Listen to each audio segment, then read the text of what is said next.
ہم پنجتنی ہیں اللہم صلی اللہ محمد وآل محمد. اسلام میں اقرار تھا بچایا حسین نے، اسلام میں اقرار تھا بچایا حسین نے، اٹھتے ہوئے چراغ کو جلایا حسین نے، اٹھتے ہوئے چراغ کو جلایا حسین نے. اللہم صلی اللہ محمد وآل محمد. اللہم صلی اللہ محمد وآل محمد.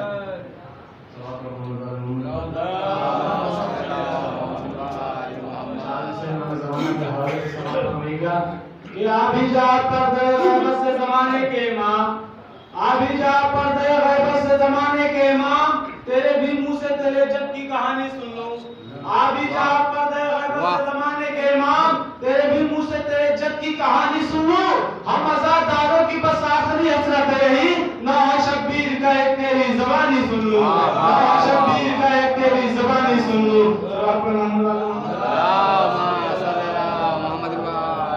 جو حضرات بات کر رہے ہیں ان کے ذہن میں چند اشعار پیش کرتا ہوں. سماعت فرمائیے گا کہ حسین سے ہے محبت تو آؤ مجلس میں، حسین سے ہے محبت تو آؤ مجلس میں، جو چاہتے ہو شریعت تو آؤ مجلس میں. حسین سے ہے محبت تو آؤ مجلس میں، جو چاہتے ہو شریعت تو آؤ مجلس میں.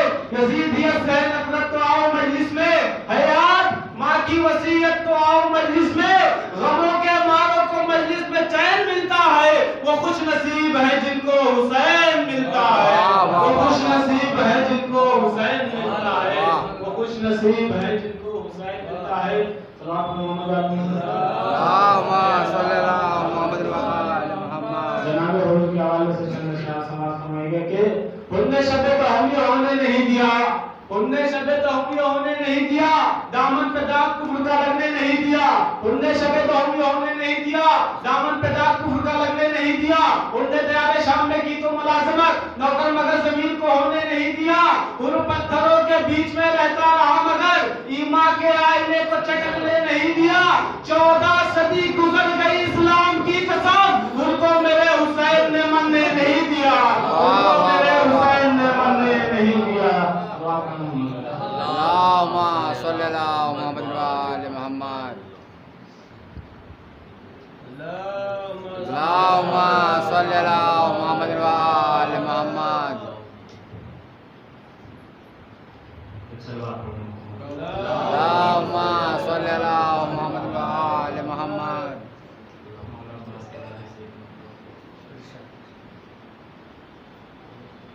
ساحل پہ جتنی دیر غزل پر رکا رہا، ساحل پہ جتنی دیر غزل پر رکا رہا، قطرے کی کیا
محمد وآل محمد. ایک مسئلہ اور دو تین شعر اور. عباس کے پیدائش کا مسئلہ تھا کہ عباس سر میاں میں اندار کہاں ہے. مطلب آتش ہے شرر ہے کہ کوئی شعلہ فشاں ہے. آتش ہے شرر ہے کہ کوئی شعلہ فشاں ہے. اور نظریں ہیں علمدار کی یا برق تپاں ہے. نظریں ہیں علمدار کی یا بڑھ کے تپا ہے واہ. یا برق تپاں ہے. جو ملکہ تطہیر ہے خاتون جنا ہے. جو ملکہ تطہیر ہے خاتون جنا ہے. رشتے میں وہ عباس علمدار کی ماں ہے. رشتے میں وہ عباس علمدار کی ماں ہے. ماں ملکہ جنت ہے پدر مالک کوثر. ماں ملکہ جنت ہے پدر مالک کوثر. ارے بھائی تیرا سردار جوانان جنا ہے.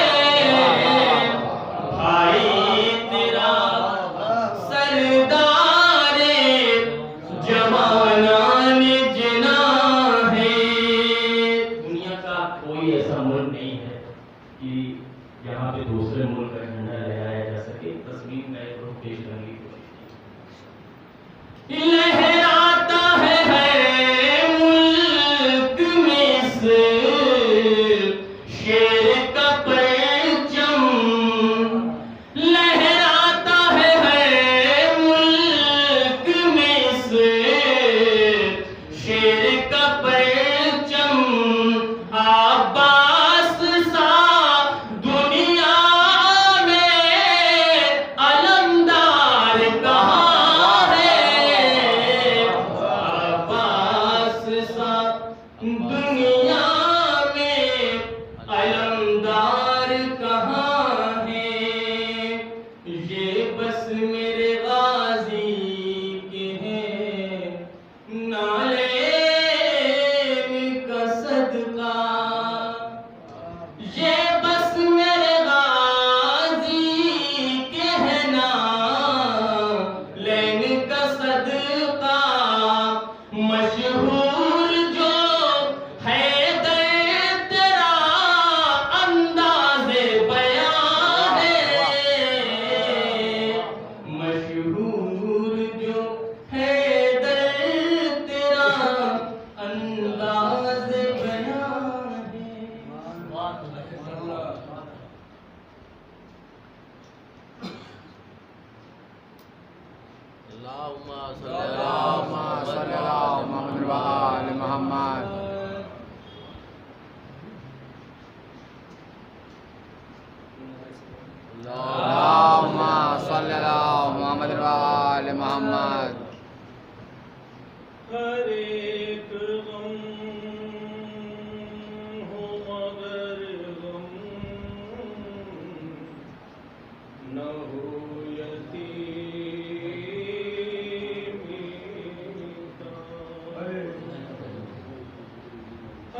بد نصیب سکینہ ہے آپ کی بیٹی، وہ بد نصیب سکینہ ہے آپ کی بیٹی، جسے ملا ہے تماچوں سے باپ کا پرسان، میری طرح میرے بابا کوئی یتیم نہ ہو، کوئی ہے جیسے سکینہ کوئی یتیم نہ ہو، یتیم ہو کہ یتیمی کا درد سمجھتا ہے، یہ غم سہا نہیں جاتا کوئی یتیم نہ ہو، سنا تھا لوگ یتیموں سے پیار کرتے ہیں، میں بد نصیب ہوں بابا کوئی یتیم نہ ہو، کوئی تو سر پہ محبت کا ہاتھ رکھ دیتا، کوئی تو دیتا دلاسا کوئی یتیم نہ ہو، بے در کی یاد میں تڑپے نا یوں کوئی بیٹی، لٹے نہ یوں کوئی قربان کوئی یتیم نہ ہو، وطن کسی سے نہ چھوٹے نا، بے وطن ہو کوئی سوائے اہل مدینہ کوئی یتیم نہ ہو، زمین پہ نیند بھی آئے تو کس طرح آئے، چھوٹا ہے باپ کا سینہ کوئی یتیم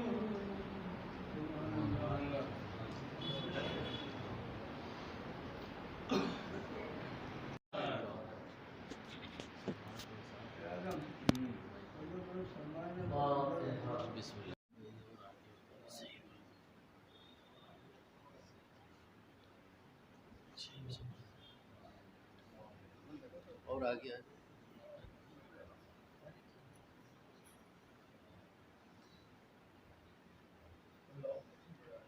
اللہم صلی اللہ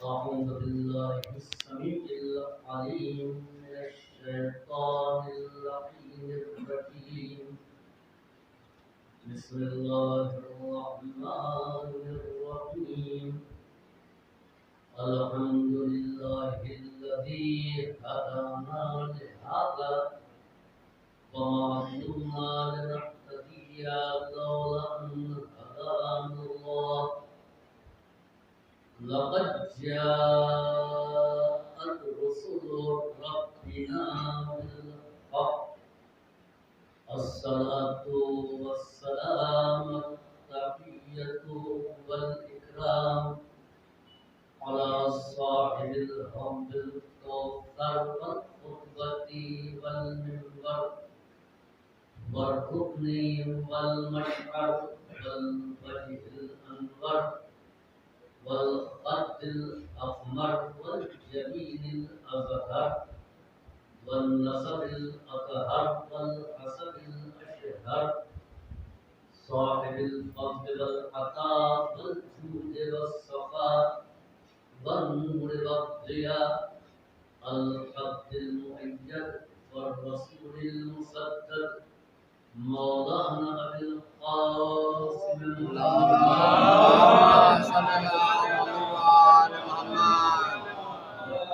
محمد الطاهرات وذريته النجباء السعداء لا سيما على بقية الله الأعظم في الأرضين أما بعد فقد قال رب العالمين في كتابه المبين بسم الله الرحمن الرحيم وأما الصائل فلا تنهر صدقه اللهم صل على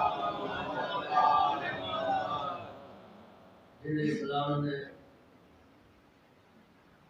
یہاں بہت سے حقوق بیان کیے ہیں، وہیں پر ایسے حقوق بھی بیان کیے ہیں کہ جو دوسرے مذہب میں یا دوسرے سماج میں نہیں بیان کیے گئے ہیں۔ جہاں باپ کا حق بیٹے پر کیا ہے، بیٹے کا حق باپ پر کیا ہے، بھائی کا حق بھائی پر کیا ہے، زوجہ کا حق شوہر پر کیا ہے، شوہر کا حق زوجہ پر کیا ہے، ایک پڑوسی کا دوسرے پڑوسی پر حق کیا ہے، ایک استاد اور ایک شاگرد دونوں کا ایک دوسرے پر حق کیا ہے۔ اور دنیا میں بہت سی ہم نے تنظیموں کو دیکھا ہے کہ جو حقوق کے مطالبے کے لیے بنائی گئی، یہ حقوق نسواں کی تنظیم ہے، یہ حقوق انسانیت کی تنظیم ہے، یہ مزدوروں کے حقوق کی تنظیم ہے۔ ہم نے حقوق کی تنظیم تو اس دنیا میں دیکھا، لیکن کوئی ایسی تنظیم نظر نہیں آئی تو یہ بتائے کہ سب کے فرائض کیا ہے۔ سبحان اللہ سبحان اللہ۔ کوئی ایسی تنظیم اس دنیا میں نہیں ہے جو بتائے کہ اگر بیٹے ہو تو تمہارا فریضہ کیا ہے، خدا نے باپ بنا دیا ہے تو فریضہ کیا ہے، شوہر ہو تو تمہارا فریضہ کیا ہے، وہ زوجہ ہے تو اس کا فریضہ کیا ہے۔ یاد رکھیں بس ایک جملہ، اگر ہر انسان اپنے فریضے کو پہچان کر کے اس کو ادا کرے تو کسی کو حق مانگنے کی ضرورت نہیں ہے۔ انہیں تمام حقوق میں ایک حق ہے، حق صاحب، سوال کرنے والے کا حق، مانگنے والے کا حق۔ ہم نے دینے والے کا حق تو سمجھا ہے، کیا مانگنے والے کا بھی کوئی حق ہوتا ہے؟ جو دینے والا ہے وہ قابل ذکر ہے، وہ قابل تذکرہ ہے، جس کو دیا گیا ہے کیا وہ بھی قابل ذکر ہے؟ کیا اس کا بھی کوئی حق ہمارے اوپر ہے؟ یاد رکھیں امام زین العابدین علیہ السلام حقوق میں جہاں تمام حقوق بیان کیے ہیں وہیں پر مانگنے والے کا بھی ایک حق ہے۔ ہم تو سمجھتے تھے کہ دینے والے کا حق ہے، جس نے دیا ہے اس کا ہم لینے والے کو شکر گزار ہونا چاہیے، احسان مند ہونا چاہیے، مگر یہاں امام کہہ رہے ہیں کہ مانگنے والے کا بھی ایک حق ہے تمہارے اوپر۔ ہمارا مزاج یہ ہے کہ اگر کوئی ایسا آدمی ہمارے سامنے آ گیا کہ جس سے ملاقات کر کے ہماری عزت بڑھ جائے گی تو ہم اس کو آگے بڑھ کر کے ویلکم کہتے ہیں، اس کا استقبال کرتے ہیں، خوش آمدید کہتے ہیں۔ لیکن یہ احساس ہو جائے کہ آنے والا ہمارے کام نہیں آئے گا، ہم سے کچھ لے کر کے جائے گا، یا ہم کو اس کی ضرورت کو پوری کر رہا ہے، تو اب سائل کا کوئی استقبال نہیں کرتا، کوئی اس کو ویلکم نہیں کہتا۔ امام نے زین العابدین علیہ السلام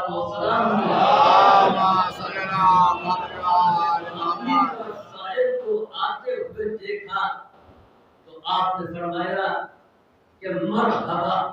آپ دیکھیے کہ مرحبا عرب میں اس کو بولا جاتا ہے کہ جب سامنے کوئی معزز مہمان آ رہا ہے، سامنے کوئی قابل احترام آ رہا ہے، تو اس کے لیے عرب کہتے ہیں مرحبا۔ امام فرماتے ہیں سائل کو دیکھ کر کے مرحبا، ہم سائل کو دیکھ کر کے رخ موڑ لیتے ہیں کہ یہ ہماری طرف دیکھنے نہ پائے، ہم کو کچھ دینا پڑ جائے۔ امام نے اس کو مرحبا کہا، مرحبا من یحمل ذاتی الی الاخرہ، جو میرے زاد راہ کو اٹھا کر کے لے جائے گا آخرت میں جا کر کے مجھے دے گا، یعنی میرا سامان یہاں اٹھائے گا اور یہ سامان کے طویل سفر کے بعد جہاں مجھے ضرورت ہے وہاں مجھے واپس کر دے گا۔ آپ دیکھیں کہ دنیا میں آپ حمال کرتے ہیں نا، پوری وہ قیمت طے کرتا ہے، یعنی سامان آپ کا اٹھائے گا بغیر قیمت کے نہیں، سامان آپ جہاں کہیں گے وہاں پہنچائیں گے۔ یہ ایسا حمال ہے، پوری ہے کہ جو یہاں ہمارے وزن کو اٹھاتا ہے، اور پھر یہ مسافت یہ سفر 2-4 دن کا نہیں ہے، 2-4-10 برس کا نہیں ہے، بلکہ طویل مسافت ہے۔ اس طویل مسافت کو طے کر کے ہم کو وہاں دیتا ہے جہاں ہم کو ضرورت ہے۔ ہم یہی تو چاہتے ہیں کہ اپنا بوجھ اپنا سامان سفر میں لے کر کے نہ چلے، کوئی لے لے اور جہاں ہم کو ضرورت ہو وہ وہاں واپس کر دے۔ اتنا ہی تو ہم نے 100 روپیہ کسی اور راہ میں خرچ کر دیا، ہم نے 100 روپے کسی اور کو دے دیا تو روپیہ ختم ہی تو ہو جائے گا، وہ رقم فنا ہی تو ہو جائے گا۔ لیکن اسی رقم ہم نے کسی سائل کو دے دیا، اس سائل نے اس رقم کو محفوظ رکھا، ہم سمجھ رہے ہیں کہ ختم ہو گئی، نہیں وہ ختم نہیں ہوئی، محفوظ ہے۔ محشر میں جہاں ہم کو شدید ضرورت ہے، وہ دن جس دن باپ بیٹے سے، شوہر زوجہ سے، بھائی بھائی سے بھاگے گا، کوئی کسی کو نہیں پہچانے گا، وہاں پر وہ ہم کو وہ رقم حوالے کرے گا۔ اور کتنا ہم نے 1000 دیا تھا، اس نے 10,000 واپس، یعنی 1 کا 10 گنا۔ آپ کہیں پر جا کر کے اپنی رقم جمع کر دیں مگر کوئی اتنا پرافٹ دینے کو آپ کو تیار نہیں ہے۔ تو یہ ایسا حامد ہے سائل کہ جو آپ سے دیتا کچھ نہیں ہے، آپ کی رقم کو واپس کرتا ہے۔ کب واپس کرتا ہے؟ جہاں آپ کو شدید ضرورت ہے، 1 کے بدلے 10 لوٹاتا ہے۔ صلوات بھیجیے مرحبا،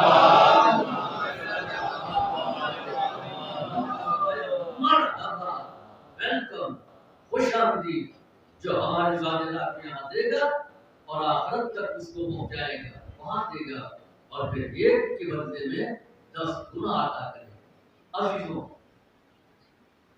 اسلام نے اس بات کی تاکید کی ہے کہ اگر کوئی تم سے سوال کر رہا ہے، اور چنانچہ متوجہ بھی کیا، فی اموالکم حق للسائل والمحروم، تمہارا جو مال ہے جو تم کما رہے ہو یہ صرف تمہارے لیے نہیں ہے کہ اپنے اوپر بسر کرو۔ چنانچہ پوچھا جائے گا، ایک سوال یہ ہوگا کہ مال آیا کہاں سے، اور ایک یہ سوال ہوگا کہ مال کو تم نے خرچ جو کیے اور کہاں خرچ کیا، اور پھر ایک یہ سوال ہوگا کہ بچایا تو کیوں بچایا۔ یہ 3 سوالات ہوں گے مال کا، آیا کہاں سے، اس کا حساب نہیں، بہت ایمانداری سے کمایا، اچھا ٹھیک، لیکن یہ مال تمہارے پاس باقی کیوں رہا؟ اس لیے کہ بہت سے محروم لوگ ہیں، بہت سے مستحق لوگ ہیں، کیا ہماری مرضی کے مطابق خرچ کیا یا نہیں کیا؟